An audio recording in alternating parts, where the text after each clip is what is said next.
I'm Dan Galusha, and welcome to another edition of Dan's Fishing Tales Radio. That's right, we're going to have another one of our radio shows, and this one is a very special radio show. It's Virgil Ward. I know a lot of you know Virgil, and this was just really a lot of fun doing this.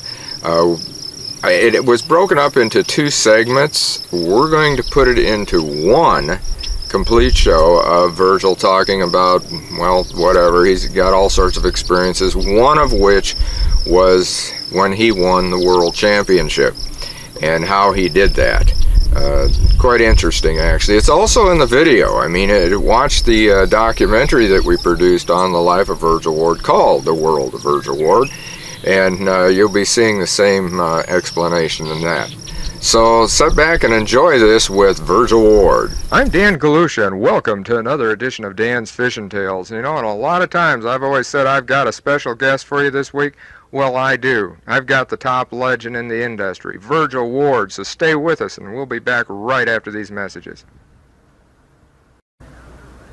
Okay, now that everybody picked themselves off the floor that they found out we got Virgil Ward with us, I'm going to introduce him here, and Virgil, welcome to the show.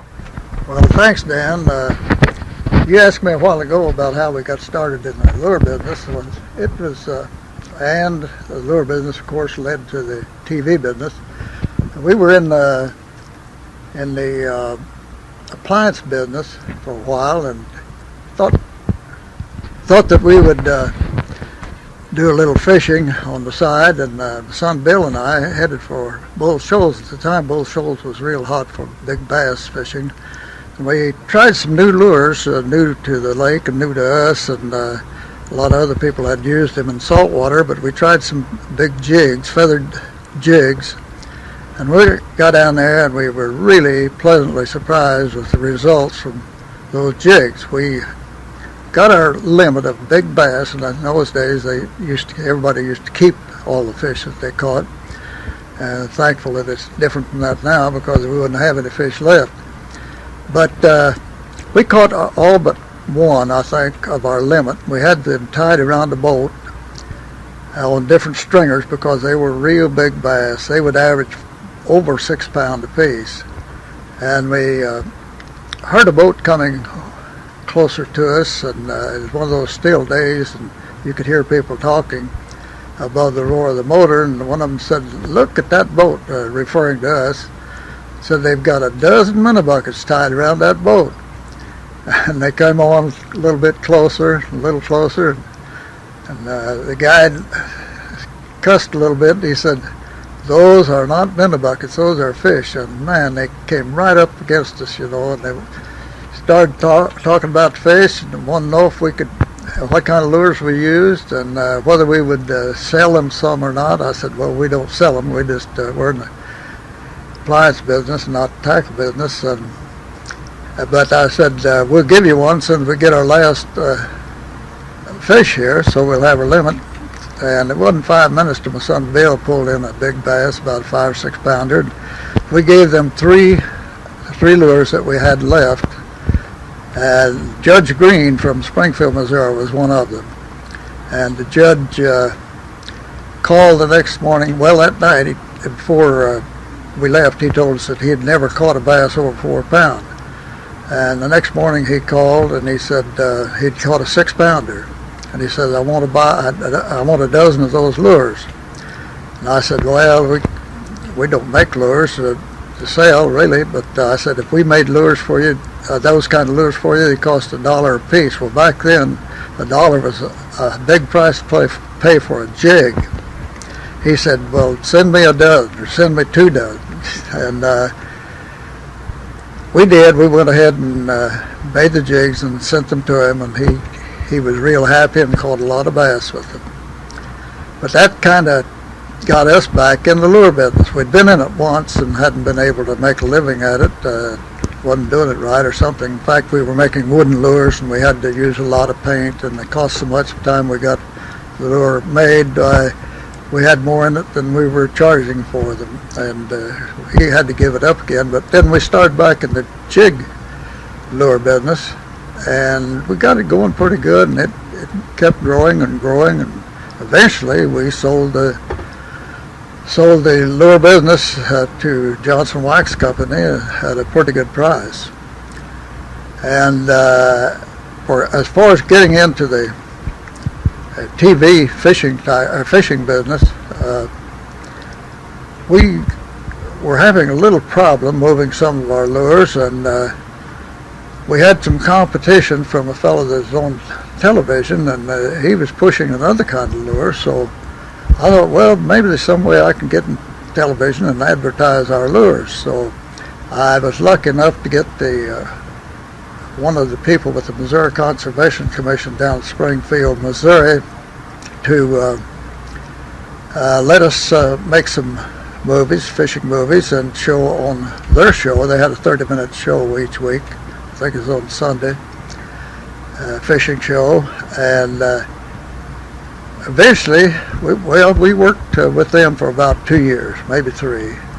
And eventually, they let me have one of the tapes to show a prospective buyer for our show if they liked the tape. So we took the tape to Kansas City and showed it to the people who were interested in having us do a show for them. And they took it, and that's how we got started. Okay, well, I'll tell you, that's some career, because there's more than just, well, you were, of course, we were talking about the television and that, but besides that, you won the championship trophy, the world championship. And we're going to take a break here, and when we come back, we're going to let you talk about that. So stay with us.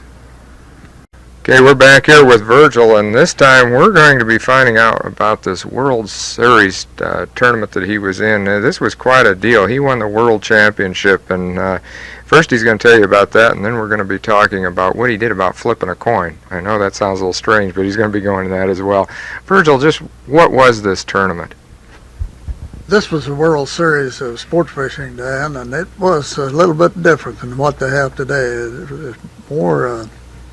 well, it just took a lot more work, for one thing. Another thing, we moved from one lake to another every day for 5 days and 10 hours a day of fishing.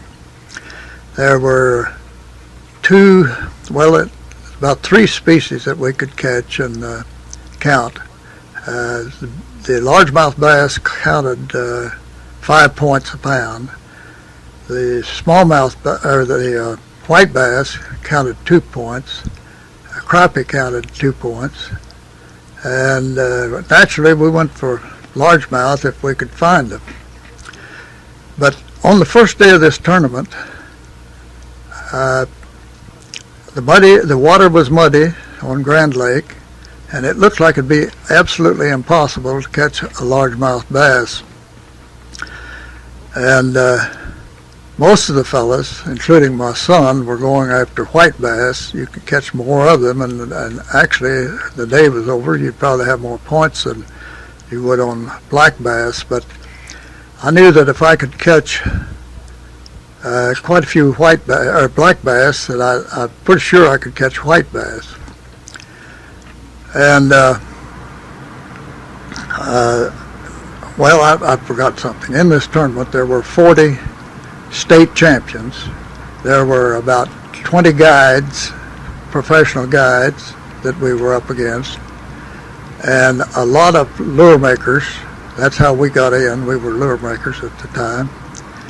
And I knew that it was going to be tough if we won anything, even 10th place. So night before the tournament, I thought, I'm going to do a little praying about this, and I did. I asked God to show me. I had a coin. That's the only way I knew to get an answer. I asked him to show me with the flip of a coin whether to go for white bass or black bass the next day. Well, I flipped the coin 2 out of 3. I asked, and I flipped the coin and it come up 3 times black bass. And I thought, Lord, if you're going to help me, I know the black bass won't hit. Let's make this 2 out of 3, 2 out of 3 times. So I flipped it again 6 more times, and it just kept coming up black bass, heads for black bass. And I couldn't ignore that, so I talked to my son who was staying with me that night before the tournament, and he said, "What are you going for tomorrow?" I said, "I'm going for black bass." He said, "Well, you won't have any luck because there's so much mud in that lake that they won't hit." And I said, "Well, I'm going to try for them anyhow." And my partner for the day was the champion from Illinois. And the next morning, we all gathered at the boat dock, their motors running and ready to go, and he said, "Where are we going?" I said, "I don't know." He said, "I know." He thought my saddle was this dumb nut, doesn't even know where he's going. And they all roared off but our boat. So we started just idling along for about 15 minutes, and I looked to the right down a big cove. Quite a ways down there, I saw quite a commotion. I mean, you see fish coming out of the water. So we moved into the cove and down, went real easy down to where we saw the fish so we wouldn't spook them. And I put on a little old single spinner lure that one of the natives from Grand Lake he'd made them and showed me how to make them. And I made one, and I made 2 or 3 of them. And the first cast I caught a black bass of about 1.5 pounds, but it counted. And in about, I would say, an hour, I had my limit up to 5 pounds of bass, and the limit was 10. And so I was supposed to meet my son at noon at a certain place there, and we were going to compare our catches, And when we met, I had these bass on different stringers, so mostly on just rope stringers. And when we got there, I pulled out one with 3 on it. Boy, he said, "That was really good." He said, "We did good too. We got our limit of white bass." And I pulled out another 3 black bass, and he couldn't believe it. And I pulled out the rest of them. There's 10 black bass up to 5 pounds. And he just couldn't believe it hardly. And when we went in that night, we went on then, and the guy with me didn't catch one black bass, and I kept trying to get him to use one of my lures, He kept saying, "No, I'll catch him on this," So then, when he didn't catch any by noon, he gave up, and I said, "We'll go for white bass." And so we went for white bass, and I caught 27. No, it wasn't. Let's see. I forgot what the limit was. I caught all but about 3 from the limit, and when we went in, I put most of my fish on one big chain stringer, and back then the chain stringers would hold about 15, and I crammed more than that on them. I said, "Boy, I want to look like a fisherman. I don't want to carry these ropes in there, And I picked those up out of the boat after we run into the dock, started across a catwalk where there's a bunch of reporters waiting to hear the stories, And that stringer broke on that 2-foot wide catwalk, and I just went down around until I catch it all. I never lost one fish. Somebody was watching over me there, because those fish were flopping, and I got all of them back on the stringer that didn't come off. There was only 2 or 3, I guess, that came off the stringer, but it was enough that it would amount to quite a bit. But when we got in, we had the highest number of points for that kind of a tournament. And they'd had it for several years by then. They'd never had that many points in one day. I think it was 112, but I don't remember for sure. That's been a long time ago.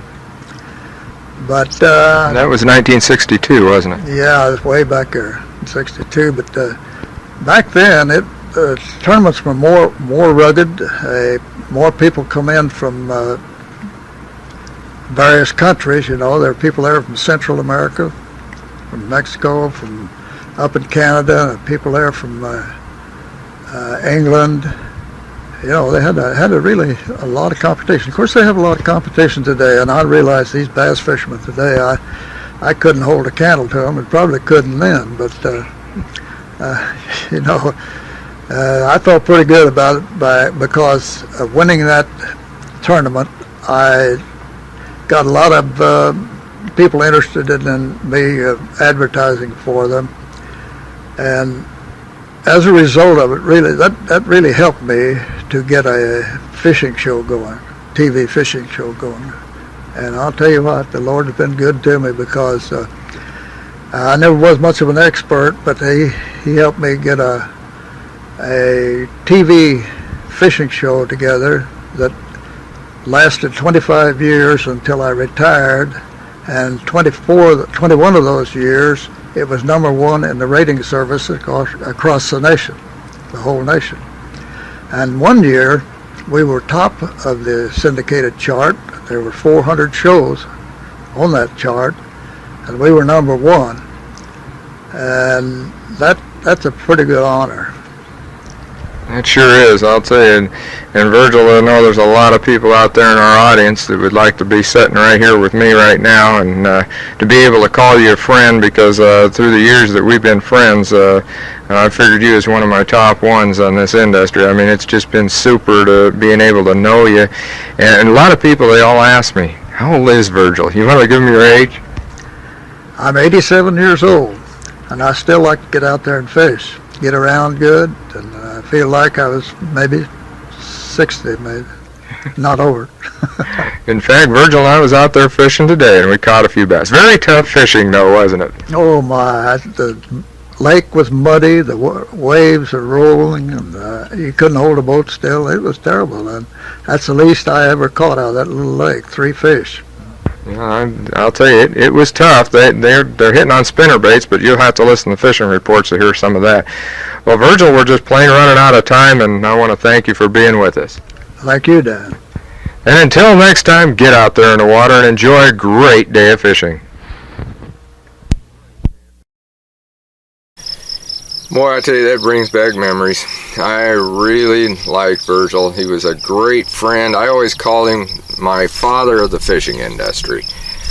He would call me every couple of weeks it was, and believe it or not, at first I was asking him advice. He's the one that got me into this, and I would have loved to have had the time when I was inducted into the Freshwater Fishing Hall of Fame for him to have been able to see that, because naturally he was a Hall of Famer too, and or is, I should say, because the Hall of Fame, no matter when, once you're in, you are a Hall of Famer. And I would have liked to have had him seen that. Hopefully he's upstairs and knows all about it. He was a very religious man, very good family man, just extremely nice. What you saw on television when you watched the championship fishing shows, that was Virgil. Definitely. He just was a very, very nice man. Anybody that would meet him would say, hey, you know, that guy, he's something. He's super. And he is. And he was. And just, yeah, I can't say enough for him. He was a great, great friend. So until next time, get out on the water and enjoy a great day of fishing.